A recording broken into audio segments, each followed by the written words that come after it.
Okay, welcome back. This is another lecture in our Native American history class. We're going to be talking about Native American or Indian removal today. It's a massive subject and really is worthy of its own full 15-week semester, but we will do what we can. So let me get my PowerPoint going on here and share my slideshow from the start. Continue to share. Okay. So we covered in my previous lecture 1823's Johnson v. McIntosh case, and that becomes fundamental in law for setting up this new sort of apparatus of US law called federal Indian law. And I want to point out the fact that because even today, like sometimes people don't know that federal Indian law exists. And they sometimes think like, oh, well, why are the Indians getting like special treatment or something like that? They don't have like some sort of special treatment.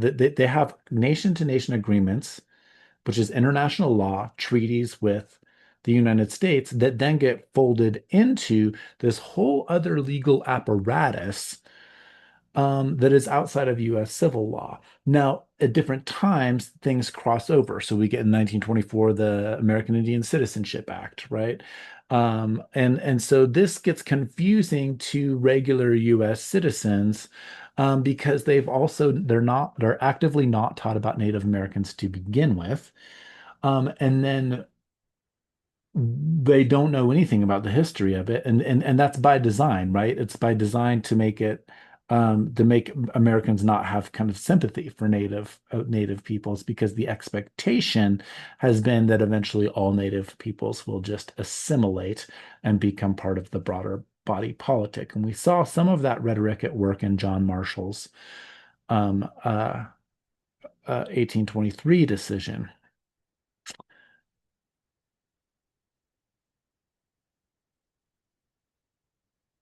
Let's go back to the foundations of the country, right? So before the Constitution of the United States, we have in the Articles of Confederation from 1781 some ideas that then become instantiated within the United States as it gets established. Section 9 says that Congress shall also have the sole and exclusive right and power of regulating trade and managing the affairs with the Indians. James Madison noted the ambiguity uh, and great uncertainty as to the full extent of federal power over Indian affairs in effect annulled the power itself.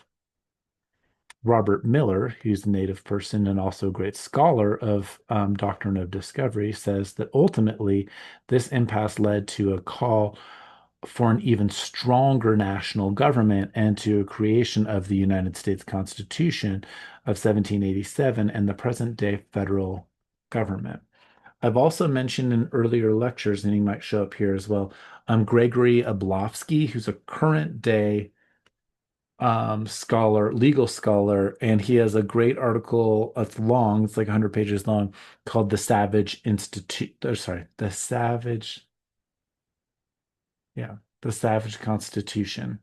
And where he's talking about the ways that really the reason why a federal government gets established, why the states agree to it, because they don't really like each other, is because especially the southern states don't have enough power, and they're afraid that if native peoples got together and attacked them, that they would lose. So they agree to the idea of a national government or a federal government and a standing army so that they can have military presence if needed on in the case of a some sort of invasion by native peoples to the west. Now, we already saw in the War of 1812 as well, like the Americans are just terrified of the natives as well as being savages. So that happens as well. So um, then in the Confederation Congress Proclamation of 1783, we see that it prohibits extinguishing original title of native lands without consent of the federal government.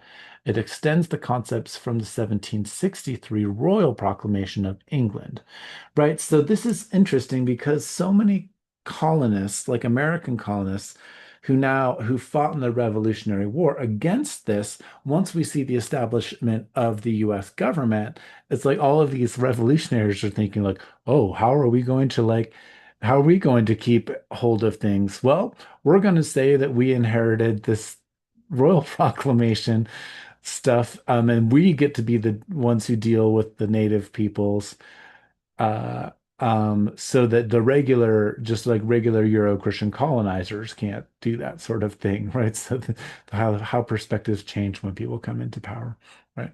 So it then gets repeated in the non-intercourse acts of 1790, 1793, 1796, 1799, 1802, and 1833.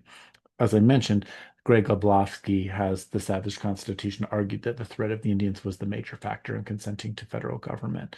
So whether we were in just a Native American history class, that's a really interesting perspective because we still deal in current politics with that tension between states' rights and federal rights as well. It's been foundational to the political tensions in the U.S. In 1795, we get the Treaty of Greenville. So this is Ohio has been like the contested territory. And we see that there's this agreement, a treaty of peace united between the United States of America and tribes of Indians called Wyandots, Delawares, Shawnees, and Ottawas, Chippewas, Potawatomis, Miamis, Eel Rivers, Weiss, Kickapoos, Piankashaws, and Kaskiaskias. Um, Notice who's not here. And I would ask if we were live, right? What native peoples are not listed here? It's the Haudenosaunee Confederacy, although the Delawares, also called Lenape, um, were at times part of the Haudenosaunee Confederacy. So just look at the way that the politics are showing up against that inland sea idea that Ned Blackhawk has in his book, and how it's really the politics over this kind of what used to be called the West, right? Or the Northwest territories, but the West, right? Um, then becomes Central, and then we get the Old West, which is where I live, like in Colorado, the Old West, which is like California is not the Old West, right? Because it has to do with different times, in terms of the imagination of what the United States is. So just to look at state formation here, Kentucky, 1792, Tennessee, 1796, Ohio, 1803, Indiana, 1816, Mississippi, 1817. So the United States is just growing every few years here in terms of states, even though there are plenty of native people still occupying these areas. I'm going up all the way up to about the Civil War today in terms of state formation. Then we get the Louisiana Purchase from 1803, which we've mentioned. And then um, uh, Robert J. Miller, again, great scholar of discovery and doctrine of discovery, says the three aspects that compose manifest destiny arose from the same elements as the doctrine of discovery. So I think a lot of American students know or they've heard of manifest destiny. Maybe you studied it in elementary school or high school. But what we want to see is that manifest destiny is just the 1840s iteration of a sentiment that goes back to doctrine of discovery from the 1490s. So, Manifest Destiny first assumed that the United States had some unique moral virtues that other countries did not possess. Second, Manifest Destiny asserted that the United States had a mission to redeem the world by spreading Republican government and the American way of life around the globe. Third, Manifest Destiny had a messianic dimension because it assumed a faith in America's divinely ordained destiny, right? Providence, particularly Christian providence, an idea that it's within the Christian God's plan that America succeed or the United States succeed. This kind of thinking could only arise, it seems, from an ethnocentric view that one's own culture, government, race, and religion and country are all superior to others, says Miller. Um, what we see early on, this is interesting, especially from a religious studies perspective, is that we see that there's a lot of people in the United States from the late 1790s and 1800s that still claim this allegiance, especially up north. We saw the tensions in the debates about the War of 1812, where a lot of people see themselves as culturally aligned with England and with English Protestantism or Anglo-Protestantism, right? And so what we see is the American Board of Commissioners for Foreign Missions is established in the year 1810. And this is what they have to say. That so during the early 19th century, Protestant missionary organizations in the United States began their civilizing empire building with the American Board of Commissioners of Foreign Missions, who sent more than 80 missionaries to Hawaii between 1820 and 1848. Emily Conroy Crutz's History of the 19th Century U.S. Protestant Foreign Missionary Societies notes that a hierarchy of civilization was essential to Christian imperialism. It was precisely because, this is a quote of hers, this hierarchy existed, and because it was possible to move up towards civilization, that Christianity, that the mission and movement existed. So there's this top-down image schema, right? This vertical movement that the Euro-Christians are bringing with their worldview into the situation. So I give you a few links here. But I really liked Emily Conroy Crutz's book, Christian Imperialism, Converting the World in the Early American Republic. And one of the things that Conrad Krutz points out in that book is that when these American boards of foreign missions first take place, they don't look to South America. They actually have this such a hatred for Catholicism that they think that it's so backwards that the people there are beyond being able to be civilized, right? Even though Christians are already down there, Catholic Christians. So they set their sights on foreign missions in places like Hawaii and over in Asia increasingly. Um, and we got the War of 1812 and Tecumseh's resistance, and I've already done a lecture on that, so I'm not going to reiterate that here. Then we get the two-pronged policies, which I mentioned in the last lecture with Johnson v. McIntosh and the Monroe Doctrine, but also, as I mentioned, the Mexican War of Independence from 1810 to 1821, Simon Bolivar, 1783 to 1830, led independence for Colombia, Venezuela, Ecuador, Peru, Panama.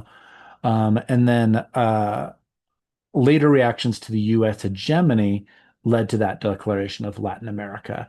But it also drew upon this idea that had been in existence since the 1500s that Protestant Catholic division is definitely um, uh, part of this idea that the white Anglos, they said that like there had been too much mixture among the Catholics with Moorish and like so Islamic blood. So it's not even exactly like black, like in terms of like mixing with Africans. So there's not as much skin color. It's always religion before it becomes skin color. And that the idea of the Black Legend comes from Christopher Columbus, whose governing of the Caribbean is so bad that he gets taken back to Spain in chains because of how brutal he's being to native people. And we get Bartolome de las Casas, who basically gives us the brief account of the destruction of the Indies. And so up north, the English people are reading this and they're saying, like, look, see Columbus, and the Spanish, they couldn't keep a hold on things because they're bad at governing. It takes superior morals from more, quote, white people. And so what we get is like with the Protestantism and with whiteness emerging, we get this idea among the Anglo-Christian Protestants that they are inherently superior and more adept at being able to govern other peoples than the Mediterranean, even European governments. And that becomes the Black Legend. And it exists today all the way up to the southern border. Why does so much US politics concern itself with the southern border and people coming in illegally from there instead of people coming in from down from Canada? That's just the 21st century version of like that some kind of like moral ineptitude is it's like a completely racist idea that goes back to the 1500s that is like built into the idea implicitly that the establishment of Anglo-Protestant colonies and then the US government must keep itself pure and not tainted by Catholicism and by mixed bloods that might be coming from Central and South America. Totally racist idea that still exists today. Indian Removal Act then appears in 1830, so 7 years after Johnson v. McIntosh. It's described as an act to provide an exchange of lands with the Indians residing in any of the states or territories and for their removal west of the river of Mississippi. This is an act in Congress, right? More than 60,000 Indians from 18 different nations are forcibly then removed between 1829 and 1837. And then under Jackson, from 1837 to 1840, or under Martin Van Buren, sorry, from 1837 to 1841. So we definitely hear about the Cherokee Trail of Tears most often in American culture, but there are many, many different nations that fall under Indian removal. In 1930, should be 1839. I'm sorry, there for the typo there. 1839, John O'Sullivan publishes his Manifest Destiny essay. So that it's already the sentiment is as I've already been showing has been within law and like well before somebody writes a famous essay about this idea of manifest destiny, and it ties into the sentiment of doctrine of discovery. In 1832, we have Black Hawk's War, and I want to mention Black Hawk's War because this is partly where uh, later President Abraham Lincoln is going to get some claim here. And what you begin to notice is after that first wave of US presidents who were all part of the American Revolutionary War or the Federalist or Democratic Republican Party, what we see is increasingly throughout the 1800s, in order to become president, you need to have had some sort of success in war against Native peoples. And that goes like definitely from Andrew Jackson all the way through Abraham Lincoln and people even after Lincoln. So Black Hawk, who's a Native American leader, um, is a Sauk Indian, or sometimes called Sauk Indians, leads a resistance in 1832 that ends in a genocidal massacre of his people. He led some 1,000 Sauk, Fox, and Kickapoo, men and women, and children, including about 500 warriors across the Mississippi River to reclaim land in Illinois that tribal spokesmen had surrendered to the U.S. in 1804. The band's crossing back into Illinois spurred fear and anger among the white settlers, and eventually a force of 7,000 mobilized against them, including members of the U.S. Army, state militias, and warriors from various other Indian peoples. From some 450 to 600 Indians and 70 soldiers and settlers were killed during the war. By 1837, all of the surrounding tribes had fled to the west, leaving most of the former Northwest Territory to white settlement. Among those who participated in the various roles during the war were a number of men who figure prominently in U.S. history, including Presidents Abraham Lincoln, Zachary Taylor, longtime military leader and presidential candidate Winfield Scott, who I've already mentioned, and then Jefferson Davis, who becomes the president of the Confederacy when they split in the Civil War. And so this I want students to understand like this kind of way that US politics are driven by relationships to Native American peoples, especially leaders, right? Then we have the so-called civilized, in quotes, nations here. Five of them: Cherokee, Choctaw, Muskogee, Creek, Seminoles, and Chickasaws. They all tried and did their best to adapt and assimilate to Euro-Christian culture, adapting the religion, adapting the politics, adapting constitutions, formulating writing systems, all of that stuff, dressing like Euro-Christians. And they become so popular in American discourse because not not only did they try to become so-called civilized, but that they were recognized by such by other Euro-Christians, but they still get removed, and that becomes part of the great tragedy of the Trail of Tears. Um, we see as people get pushed further and further over, we see will eventually become Oklahoma being divided up among different native peoples, and it still is a place of many native reservations today. We see the Trail of Tears. George Washington and Henry Knox had demanded that Indians adapt to white culture.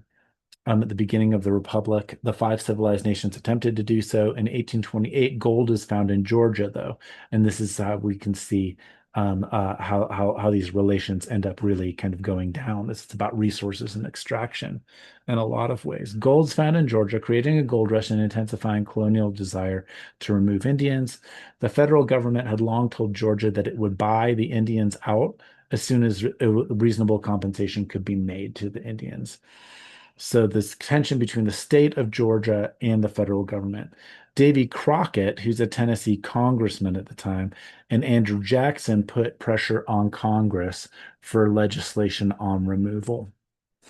We get Indian Removal Act in 1830, and then of course we get challenges in the Supreme Court. So from the Indian Removal Act, we then get these major landmark cases, again decided by John Marshall, who's the head of the Supreme Court. He's the guy who wrote the decision in Johnson v. McIntosh, and he is going to um, be in some ways contradicting himself, or in some ways like siding with the Indians in Cherokee Nation versus Georgia, and then Worcester versus Georgia.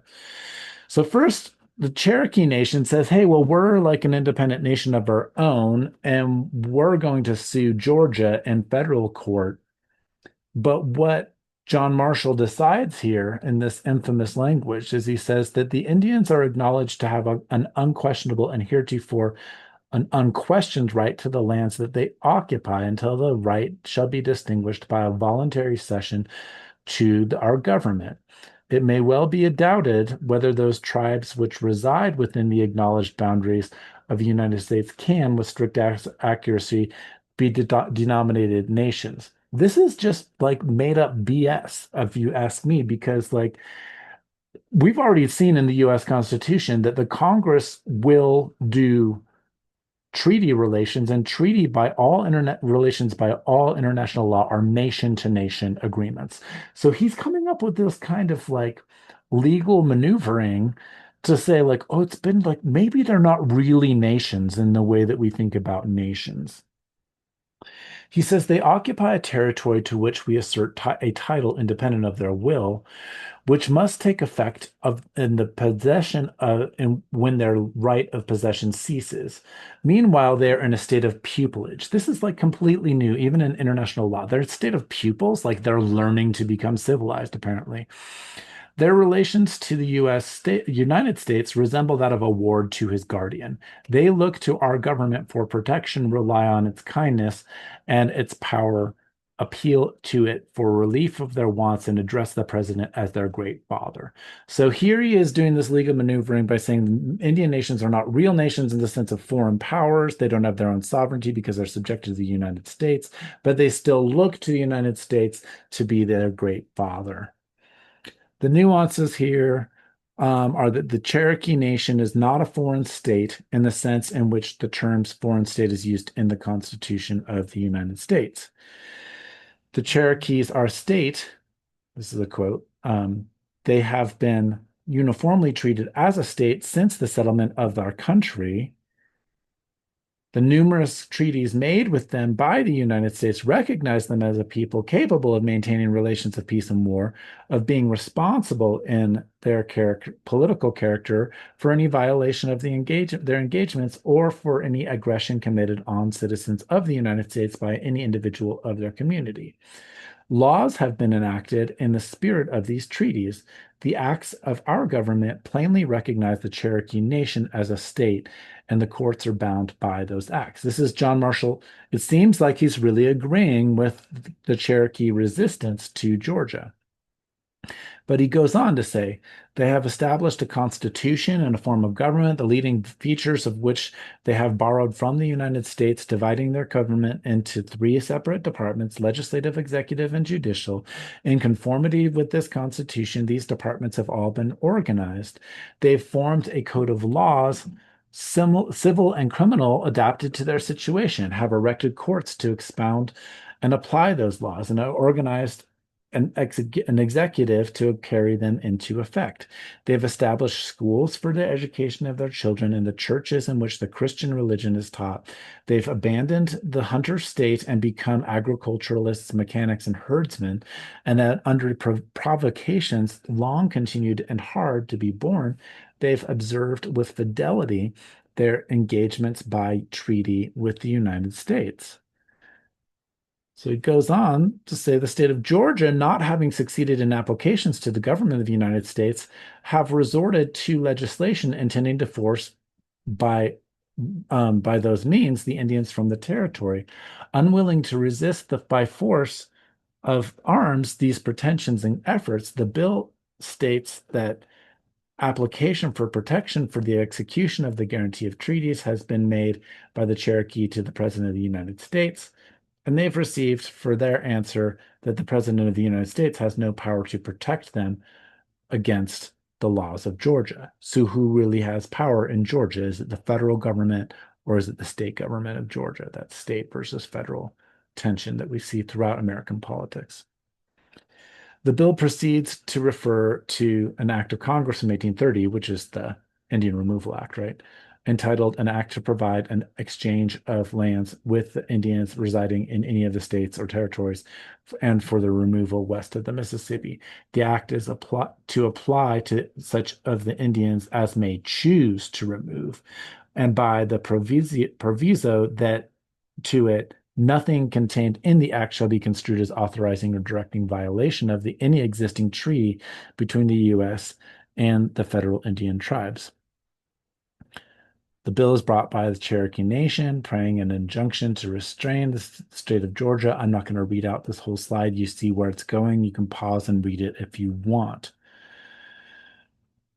But then what happens is this sleight of hand trick that eventually Marshall gets into, right? So he says the has bestowed its best attention to this question, and after mature deliberation, the majority of its opinion and that of Indian tribe or nation within the United States is not a foreign state in the sense of the Constitution and cannot be maintain an act. So the federal government or the Supreme Court here is saying like, okay, like we're not going to recognize the Cherokee as their own nation, even though there have been treaty relationships with it that have been established, and they have their own right to that territory that the state of governor Georgia can't take away.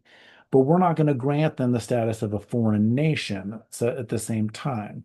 So he says if it be true that the Cherokee Nation have rights, this is not the tribunal in which those rights are to be asserted. If it be true that those wrongs have been inflicted and that they still greater are to be apprehended, this is not the tribunal which can redress the past or future or prevent the future. The motion of an injunction is denied. So he still ends up, he's like sided in all of this stuff to side with the Cherokee, but eventually says because they don't have exactly enough status on their own, they're not going to be able to be treated as the proper litigants in this case.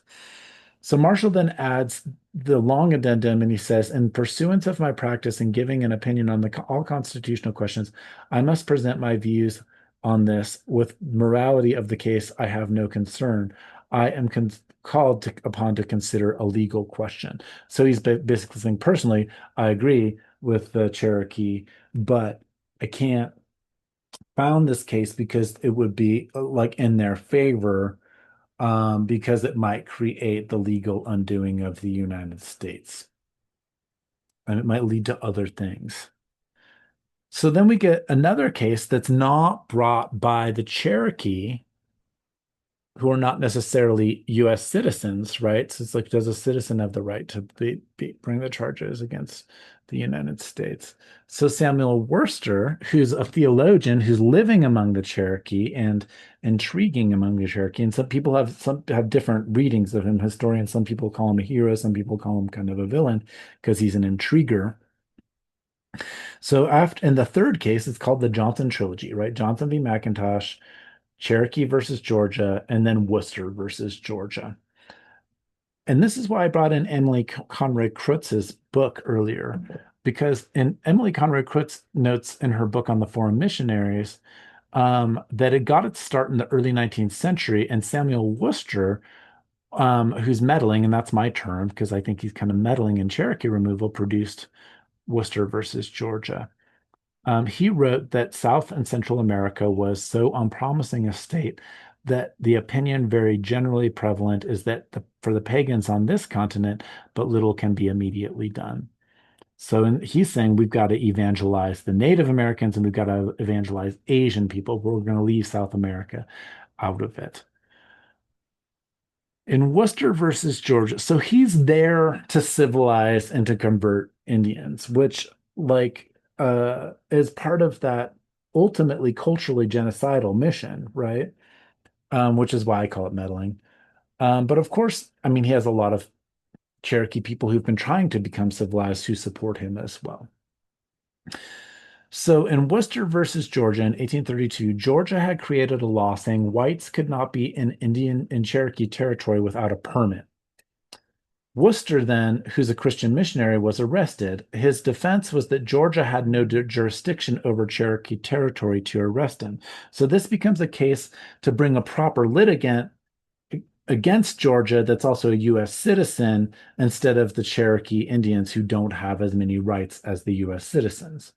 So Marshall then writes, quote, the Cherokee Nation then is a distinct community occupying its own territory with boundaries accurately described in which the laws of Georgia can have no force and which the citizens of Georgia have no right to enter, but with the assent of the Cherokees themselves or in conformity with the treaties and acts of Congress.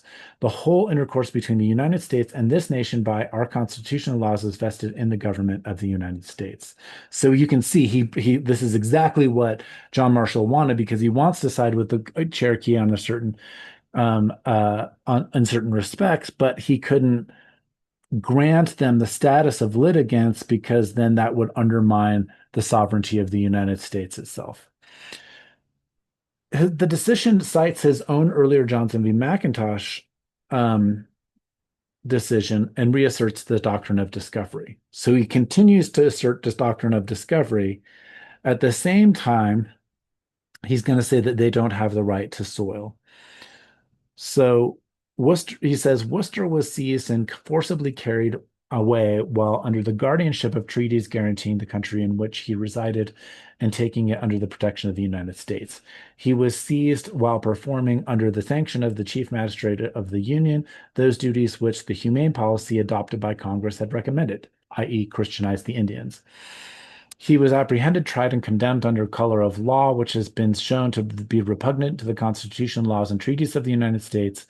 He had a judgment liable to the same objections been rendered for property, none would question the jurisdiction of this court. It cannot be less clear when the judgment affects personal liberty and inflicts disgraceful punishment, if punishment could disgrace when inflicted on innocence. The plaintiff is in error. An error is not less interested in the operation of this unconstitutional law than if it had affected his property. He is not less entitled to that protection of constitutional laws within his country. So what Marshall's doing is he's saying that the federal government has the right to make all of the decisions in these matters. Says it's the opinion of the court that the judgment of the Supreme Court for the U.S.